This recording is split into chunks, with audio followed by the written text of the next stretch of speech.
Welcome, everybody. My name is Vicky. I'm a social worker and safeguarding trainer, and I founded the Safeguarding Collective.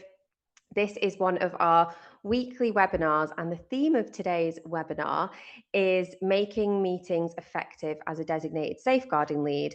Now, my background is in social work. I have been a child protection social worker since the day that I started.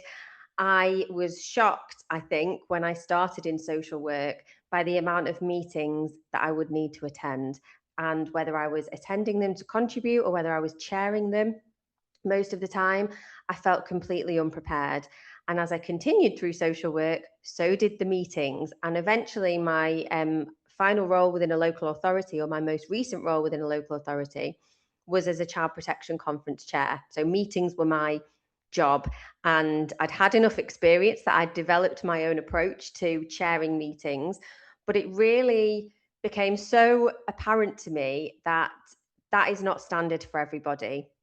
Not everybody knows how to go into a meeting. And one of the things that comes up for me a lot as deliver lots of training to social workers and to designated safeguarding leads is that they know their stuff. They know the legislation, they know the statutory guidance, they're getting up to grips with their policy. I run another webinar on policy. If you're interested in that, you can just comment policy and I'll be able to send you some information. But you kind of know what you're doing, but actually, one of the biggest things that is missing is a core skill in sharing and attending meetings, because that is how you then implement your job. Meetings are really stressful for professionals, but mostly stressful for children and families that we work with. They are also the way that we make plans. They are the way that we communicate. They are the way that we work together. And we hear so much about, we've got to work in a multi-agency way. That's great, but I'm interested in the how. And one of the hows around that is actually making meetings really effective. So, my caveats for today, because I love a caveat. This is usually minimum a half day training, maximum a full day training. It is also something that I go into much more detail in my designated safeguarding lead training. The next designated safeguarding lead training that I have coming up is on the 30th of September.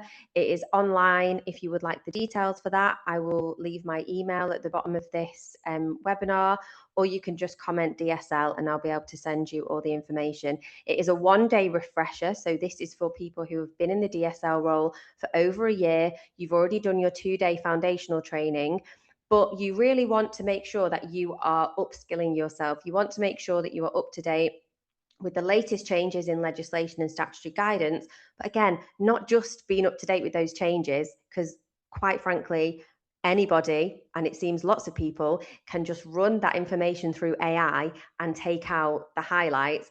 I'm really interested in like the nitty gritty, if you like, the core skills that mean how do we make this job happen and how do we implement that policy and what does it mean for the children that we work with, what does it mean for families, what does it mean for staff in the rest of our organisation. So I am so passionate, and that's why I founded the Safeguarding Collective, about bringing those specialist social work skills to designated safeguarding leads, because quite frankly the job that you are doing now would have only been open to statutory services 10 years ago. Thresholds have changed and they have increased. That means the level of your work has increased, but has the quality of your training. So that's what I'm interested in. That's what I'm really, really passionate about. So my caveat 1 was about this is a snapshot. My caveat 2 is I have notes here. That's really important for me to say, particularly when we're thinking about making meetings effective. Lots of our meetings are in person, but post-COVID, lots of our meetings are now online. And if you see me looking down, it's not because I'm distracted. I'm going to show you my hands a lot, because actually that signals that I'm not distracted, I'm not typing. You are psychologically getting the impression that I'm focused on you. I'm a hand talker anyway, but it is giving that kind of psychological safety. But if I look down, it's because I've got notes.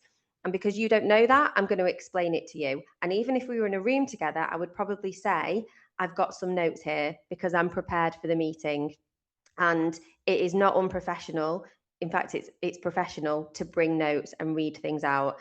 If you are supporting a parent or a child to attend a meeting, one of the best things that you can do is help them prepare before and explain to them that it's all right for them to bring something to read out. As a social worker, I once had a parent who prepared kind of a 2-page document brought to a meeting. And a lot of the people in the meeting, the professional, didn't like that at all.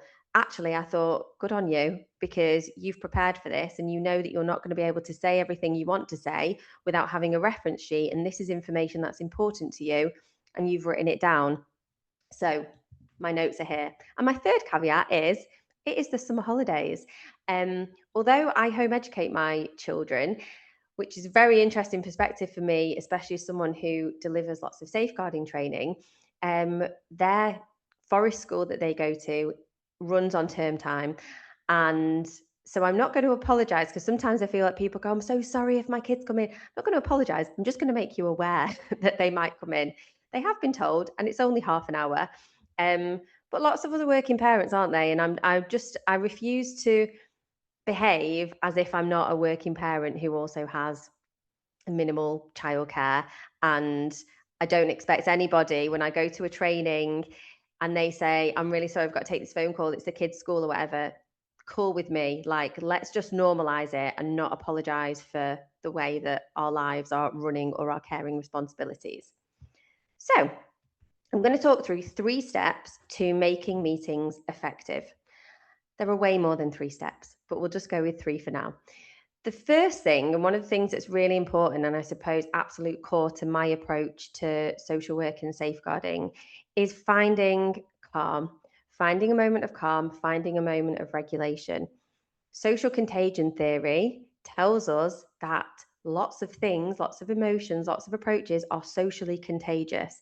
That means that if somebody in the desk next to you is flapping, which is, how I would describe when people just get really irate and something comes in and they panic, you are potentially more likely to flap, technical term.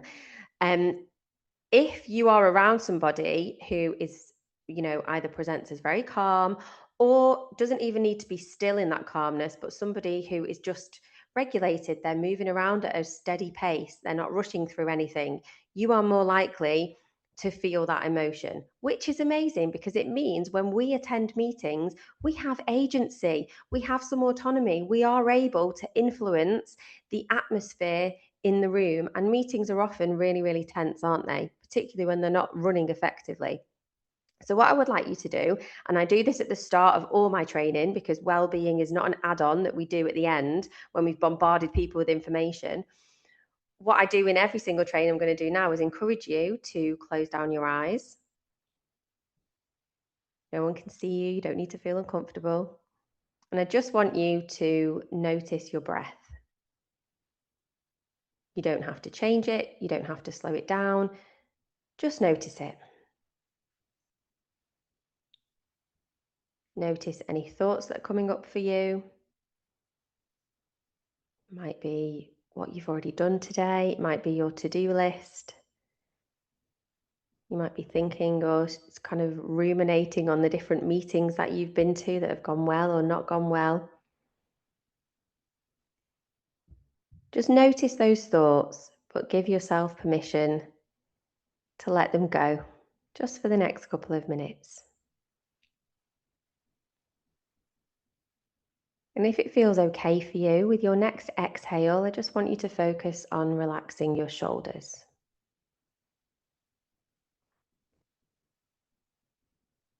Then thinking about relaxing around your jaw, your eyes, your forehead. Every exhale should give you that bit more permission to let go.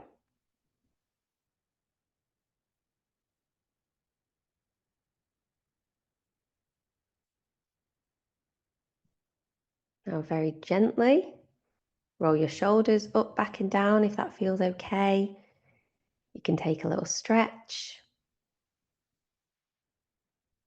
And just slowly blink your eyes open. Now, if you yawn, which you probably will do anyway, because I've just said the word yawn, that's okay. That is your body's signal that it needed a little bit more oxygen. If you feel tired after doing that, it's great, because it means your body's tired and you're actually allowing yourself to feel what is happening in your body. Now, most of the time when I do that, people don't say, oh, that felt terrible. Usually people say that felt great. If that didn't feel great, maybe stillness is not okay for you. That's not the way that you regulate.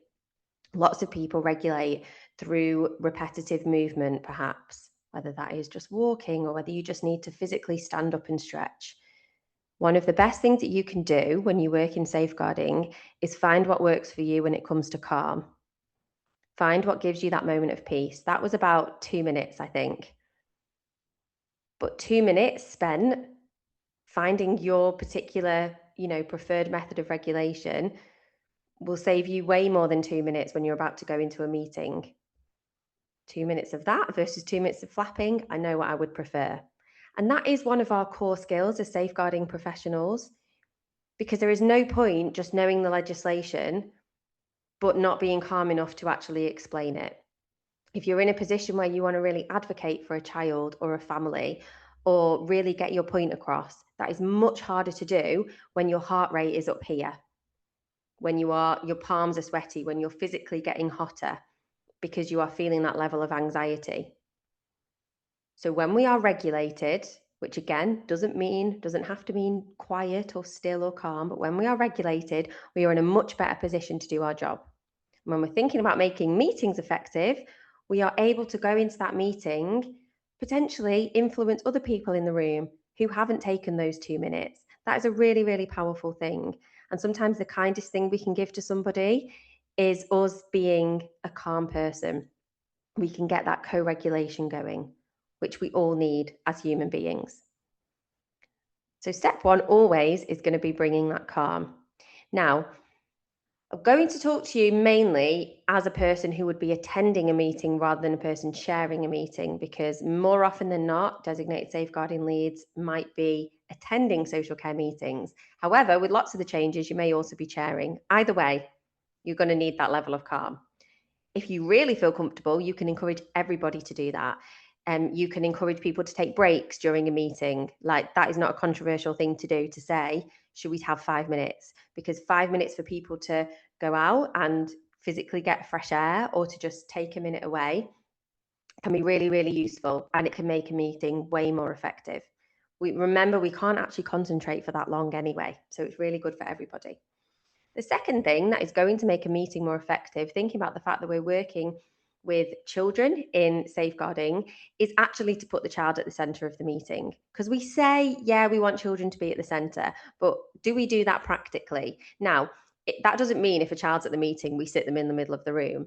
What it means is we start with the child. So often our meetings will actually be reflective of the form that we use to record the meeting, because sometimes we go into autopilot. So if your meeting form starts with attendees, probably you're going to begin your meeting going around and saying who's there, which is fine. If the next part of your meeting form asks for updates or kind of the body or the discussion, that's what you'll go into next. If the child's views are at the end of the form, you will usually find, or in my experience, you usually find that people will wait until that particular part to talk about child's views. We can really quickly switch that to talking about a child first, and not just talking about their views, but actually, can everybody in the room go around and say something they really like about that child? Because quite frankly, if you're in a meeting for a child and you cannot say one thing, at least one thing that you like about them, I would question whether you should be in that meeting at all, to be honest with you. So everybody could go around and say one thing that they like about that child. We could celebrate something that that child has done. Whether they are there, we need to talk to them beforehand and say, this is what's going to happen. If they're not there, we need to do that as well. If we are in a physical space, we can put their name in the center of the table. You'd be surprised about how much this shifts people's attention in the room, because they can physically see that child's name in the center. If you have permission and consent, you could use a photograph if you wanted to. Again, these are things that I would suggest if the child isn't in the meeting. If the child is in the meeting, it's going to take a lot more preparation beforehand to make that really effective, but we really want to invest that time in it. So really thinking about the child at the center and how we can implement that. And the third step that I want to think about is implementing boundaries around the meeting. Now, there are two ways to do this. If you are chairing the meeting, part of your responsibility is to set the boundaries of the meeting. Boundaries make people feel safe. Okay. Boundaries are not, you can't do this, you can't do that. Boundaries are like, this is okay, this is not okay. This is how it's going to run. If somebody gets upset, here's what they can do. If somebody speaks over somebody else, I'm going to just put my hand up first and say that person's name. And then I'm going to say, I'm sorry, I've just noticed that you're speaking over that person. A boundary is saying what you're going to do and then doing it. That provides a sense of containment for people in the room. And when we are in meetings in safeguarding, we're not in a office or a corporate building or corporate space. This is people's lives laid out in front of a group of professionals that some of them they might not even know. So that is obviously going to increase fear and anxiety. I would hate that as an individual, as a parent. So somebody or all the people in the room need to be thinking about that and providing that level of containment. So that's if you're chairing the meeting. If you are attending the meeting and for whatever reason you find that that is not in place, it is okay for you to make suggestions.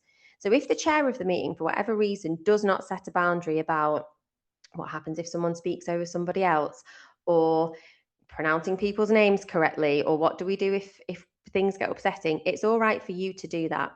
One of my biggest icks in meetings, I say that I used to do this as well, especially when I was in my early career, is the meeting would start and I would say, right, everyone, can we just go around and get an update?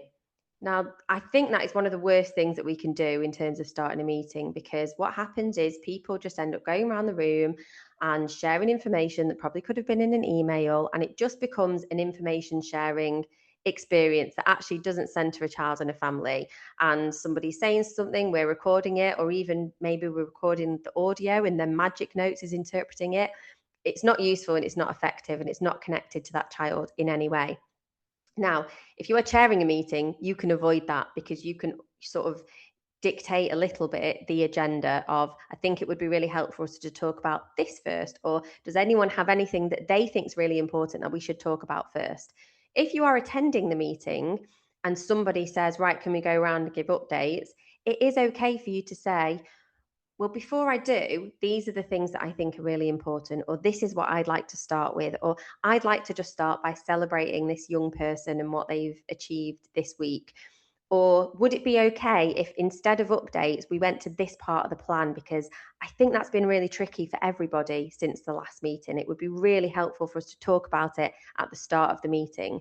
So we are contributing in a really professionally respectful way, but we're also recognizing that we have autonomy in how we run the meeting.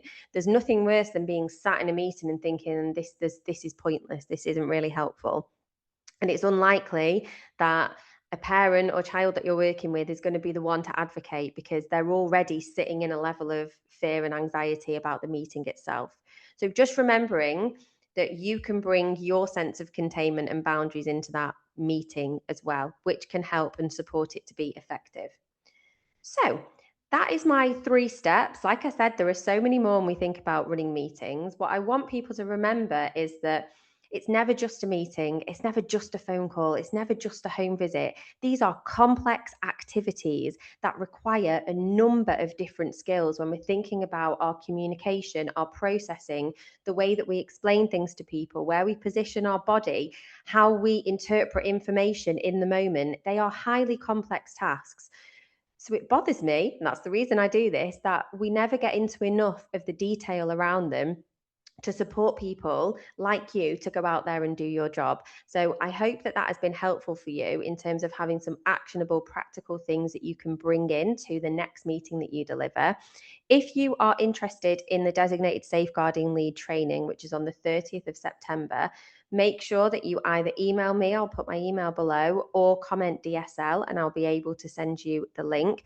We go into a lot more depth in terms of managing meetings, as well as reviewing all our key information for designated safeguarding leads, but how that works in practice, effective communication, working with families, how we actually manage information when people are making an allegation or a disclosure. We look at allegation versus disclosure as well, because that's a topic that I'm passionate about. If you know that you want that higher level of training, that you already know how to do your job, but you really want to build and develop those skills, then my designated safeguarding lead training is for you.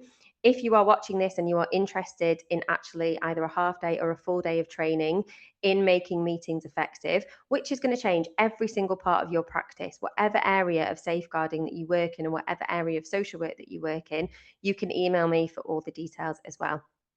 Thank you so much for watching. Enjoy the rest of your day, whatever you are doing. And if you want to get in touch, follow me on Instagram, on Facebook, connect with me on LinkedIn. All the information is in the bio as well.